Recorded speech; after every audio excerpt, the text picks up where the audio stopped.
Alright, what's going on everybody? Welcome back to another video here on the channel, and today we're going to be talking about online censorship, which I feel like is actually a very massive issue. I think a lot of people really underestimate how big of a deal that this really is. I think a lot of people really kind of overlook the issue in general. They think that it really isn't something that can affect them, that does affect them, and in all reality, I mean, it's something that probably does affect all of us, at least to a certain extent. I mean, I feel like, especially since a vast majority of my audience lives here in the West, especially in the United States, where we have things like the right to freedom of speech, constitutionally protected by documents. We have legal rights to things like that, so they just automatically think that things like this just aren't issues, but that doesn't necessarily mean that you're protected from things online and things from private companies and private entities and things like that. There's still potential censorship issues that can arise from that and debates that can arise from that. And today we're going to be talking about an issue that actually happened in late April, but I kind of wanted to wait. That way all of the details around this would be able to come out. That way I could fully and accurately cover what actually happened, and that way I could kind of give a full angle view of this, because this is kind of a subject that I've talked about a lot here on the channel, just kind of talking about censorship and things that can happen like this. And this one in particular is revolving around Twitter and India. So I know that a pretty good amount of you watching this video do not live in India. In fact, a very small subsection of you watching this will live in India, probably maybe less than 1%. But I think this is an issue that stretches much further than just India. This is something that can happen not only in the United States, not only in a place like the United Kingdom, Europe,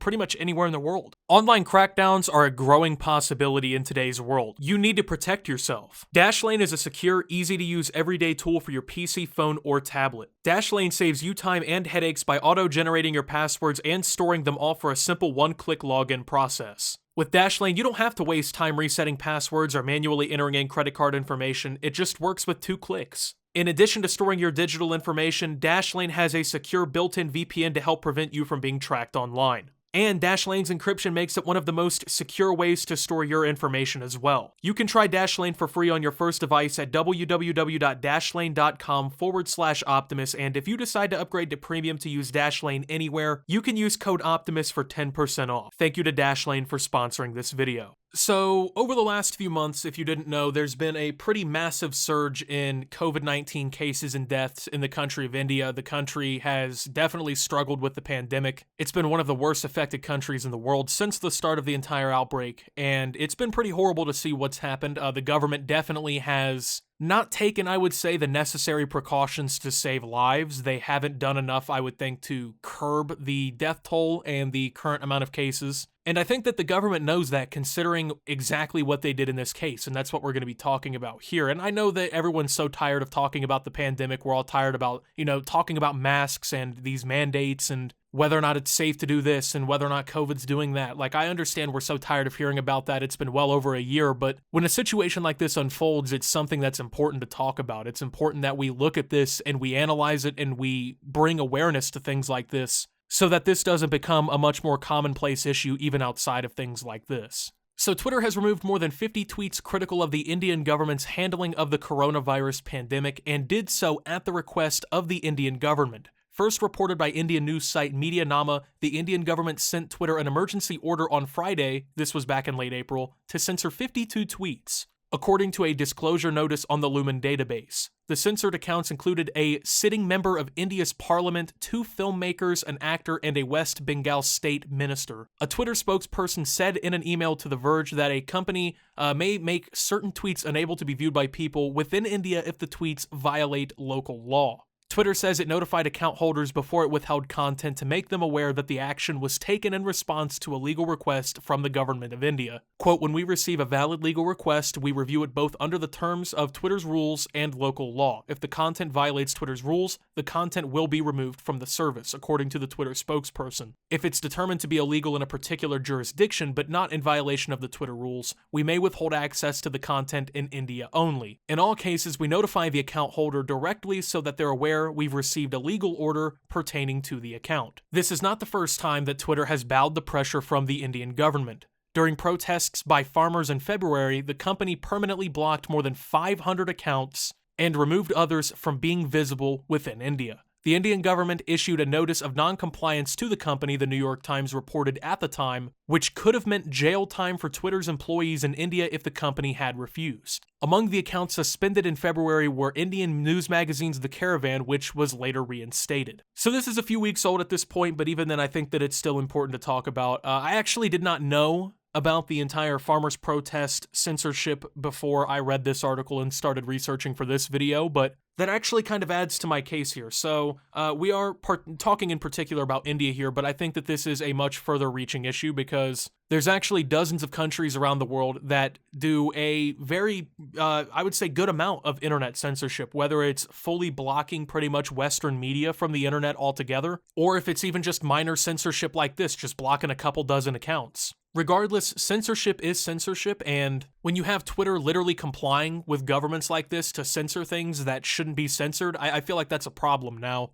Obviously, Twitter was put between a rock and a hard place on this one, right? And they, they kind of, like, what were their choices, really? Like, they don't comply, and they potentially risk jail time, literally, for their employees in India. They risk their freedom and their lives over something like this, over 50 accounts on their platform, or they just comply and get the issue over with. I mean, from a legal standpoint, it seems pretty obvious what you do in that case. It's probably way cheaper to just handle that right there, too. But even then, you have to think, right, like, morally, I think that it's very wrong that just because people speak out against the Indian government or they're critical of things that are going on in their country, that they can just have their voices completely clipped like that. First off, the people in India have full right to criticize their government for the handling of the pandemic. I mean, the death tolls are just ridiculous. The fact that COVID is ravaging that country the way that it has been is sad, and their government is not doing enough to address the problem. And I know that, it might seem like I'm definitely the pot calling the kettle black or whatever, being from the United States saying that, but it's still true. The Indian government has not done enough to help handle the coronavirus pandemic. What these people are saying is not wrong.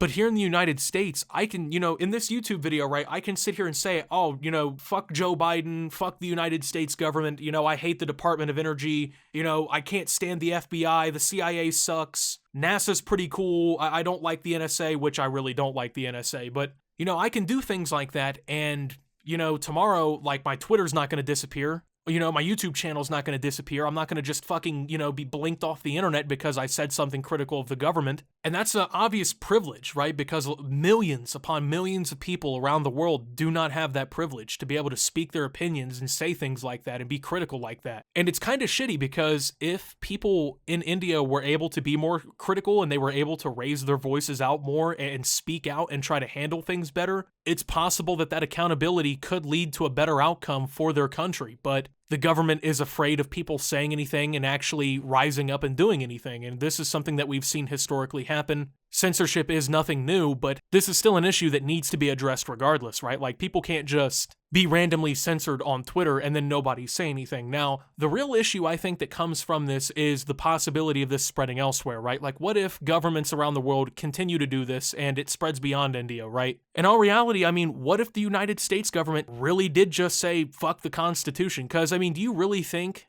honestly, that the United States government wouldn't do something anti-constitution? Do you think they wouldn't do something unconstitutional? I mean, I'm not saying tomorrow that the US government's just going to start banning everybody for using their freedom of speech or anything from all social media and, like, kicking their doors in, but I mean, you can research just dozens, if not hundreds, of different cases and files where constitutional rights have just been stomped on and treated like absolutely nothing for the sole purpose of benefiting the government. And I mean, in this situation, we're talking about somebody who is a sitting member of government being censored on social media, somebody who actively participates in their government, somebody who actively represents people in that country. We're not talking about some random person who works at Dunkin' Donuts. That's fucking dangerous. That is not something that should be taken lightly, and people should be aware of situations like this. You need to be aware of online censorship. You need to be aware, even if it's not happening to you. The possibility is always there, and if it's happening to other people on Twitter, there's always the possibility it could happen to you. With that being said, thank you guys for watching. If you did enjoy, make sure to leave a like, subscribe if you're brand new around here on the channel, follow me over on Twitter and Twitch at @SubToOptimus. Make sure to check out Shop Opti down below, and until my next video, guys, this is Optimus talking about censorship and signing out.